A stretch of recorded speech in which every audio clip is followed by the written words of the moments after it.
Nobel reel के विशेष कार्यक्रम खबर पर नजर में आपका फिर एक बार स्वागत है। आज हम ये जानने की कोशिश करेंगे कि गौ हत्यारे संजय जाट के खिलाफ गौ प्रेमियों का गुस्सा और उन्माद क्यों नहीं फूटा।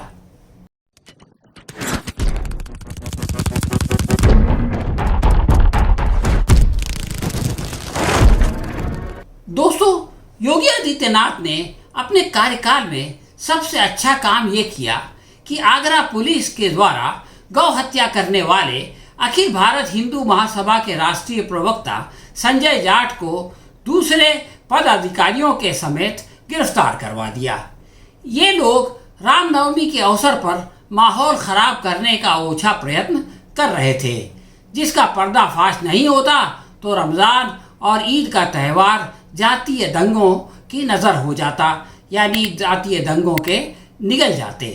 आगरा पुलिस के अनुसार ये साजिश पुरानी दुश्मनी निकालने की खातिर और कुछ मुस्लिम युवकों को फंसाने के लिए रची गई थी।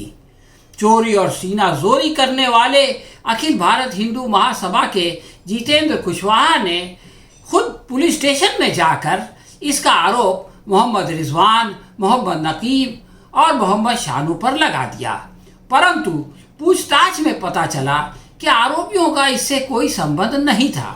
संजय जाट हिंदू महासभा के 4 साथियों के साथ फिलहाल जेल में चक्की पीस रहा है।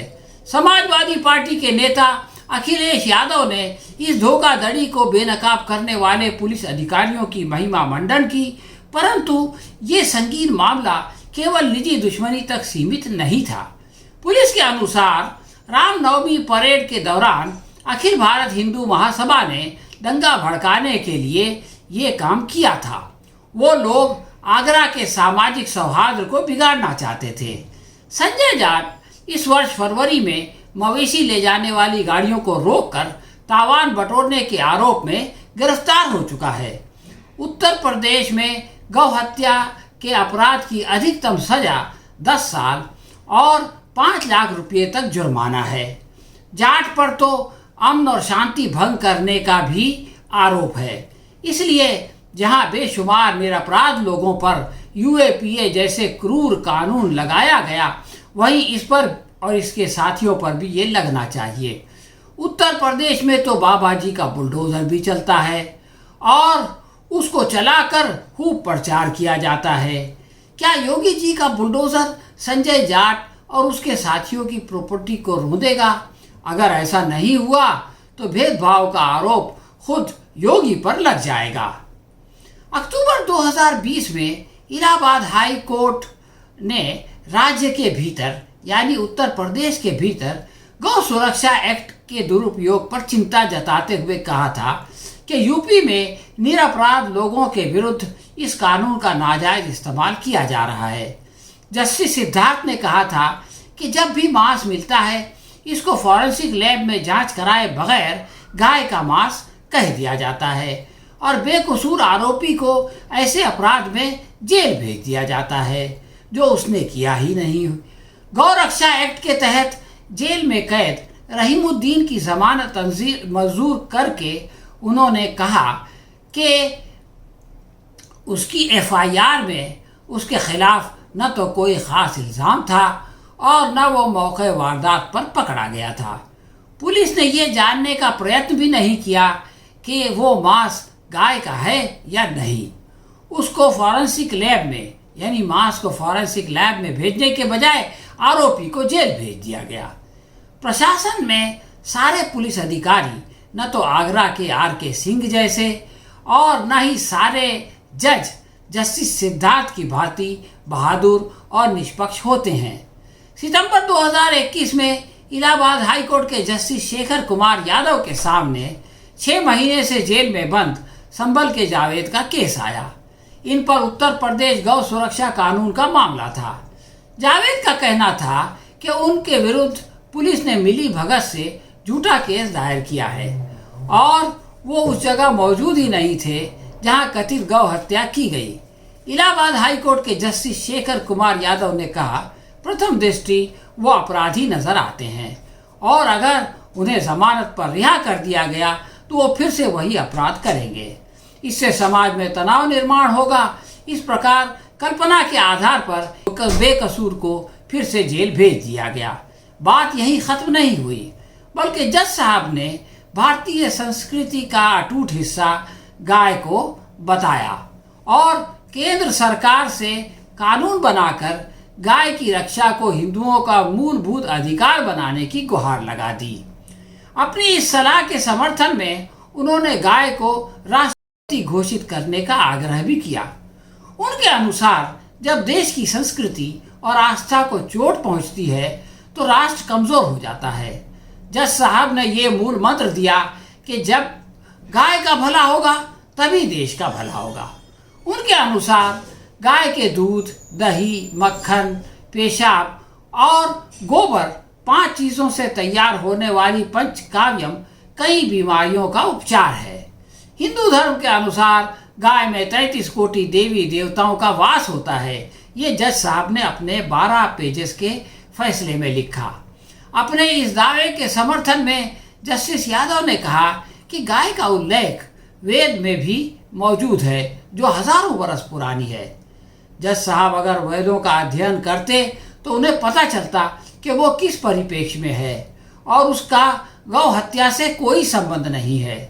जस्टिस यादव के अनुसार केवल हिंदू ही नहीं बल्कि मुसलमान भी भारतीय संस्कृति में गाय के महत्व समझते थे और बाबर, अकबर, हुमायूं जैसे राजाओं ने त्योहारों के अवसर पर गौ हत्या पर प्रतिबंध लगाया था। अगर ऐसी बात है तो इतिहास की पुस्तक में इन लोगों की महिमा मंडन होनी चाहिए, लेकिन हो ये रहा है कि उनको इतिहास की पुस्तकों से निकाला जा रहा है। जस्टिस यादव जैसे लोगों को इस पर भी ध्यान देना चाहिए। जस्टिस यादव ने दावा किया था कि बहुसंख्यक मुसलमान गौ सुरक्षा के समर्थक हैं, जबकि सच्चाई ये है कि बंगाल, केरला, तमिलनाडु और पूर्वोत्तर राज्यों के हिंदू भी ये नहीं मानते। कल ही छत्तीसगढ़ में 4 हिंदू युवकों को गाय का मांस बेचते हुए गिरफ्तार किया गया। बीफ निर्यात करने वाली अधिकतम बड़ी कंपनियां हिंदुओं की हैं। जज साहब के अनुसार ईसा मसीह ने एक गाय या बैल को मारना मानव हत्या के बराबर बताया। बाल गंगाधर तिलक ने कहा था कि चाहे मुझे मार डालो लेकिन गाय पर हाथ ना उठाओ। पंडित मदन मोहन मालवीय ने भी गौ हत्या का विरोध किया था और ख्वाजा हसन निजामी ने गौ हत्या के विरुद्ध न केवल किताब लिखी बल्कि आंदोलन भी चलाया। बौद्ध मत के अनुयायी गाय को मानव का मित्र मानते हैं और जैनी गाय को स्वर्ग कहते हैं। इस प्रकार राजस्थान हाईकोर्ट के जज महेश चंद्र शर्मा ने भी गौ हत्या की सजा को 10 साल से बढ़ाकर उम्र कैद करने का सुझाव दिया।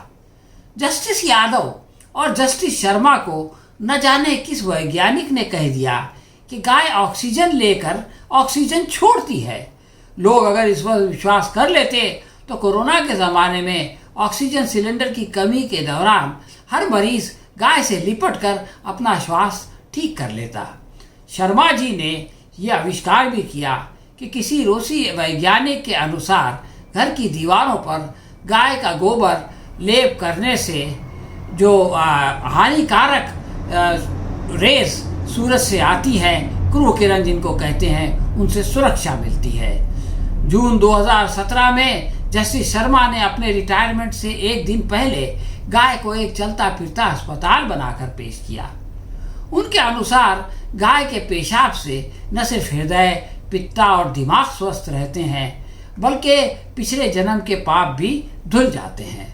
उन्होंने गाय के गोबर को हैजे का कीटाणुनाशक बताया और ये भी कहा कि गाय का दूध पीने से कैंसर नहीं होता और हड्डी मजबूत होती है। यही कारण है कि राजस्थान के एक बीजेपी नेता ने कोरोना से बचने के लिए खुद को गोबर से लथपथ कर लिया था। संजय जाट का केस अगर किसी ऐसे जज के सामने आ जाए तो आर.के. सिंह की सारी मेहनत पर पानी फिर जाएगा और योगी जी भी आश्चर्य से देखते रह जाएंगे।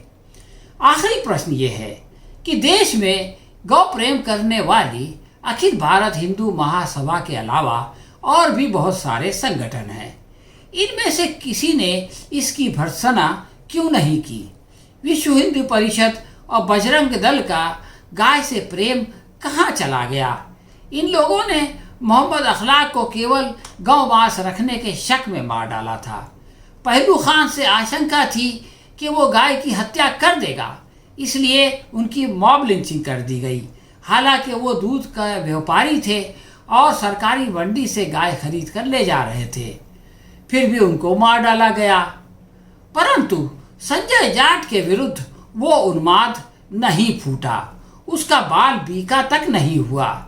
इससे पता चलता है कि ये गाय से प्रेम नहीं, मुस्लिम द्वेष है जिसको गौ प्रेम में ढांप दिया जाता है, और ये केवल एक पाखंड है, वरना संजय जाट जिंदा नहीं होता।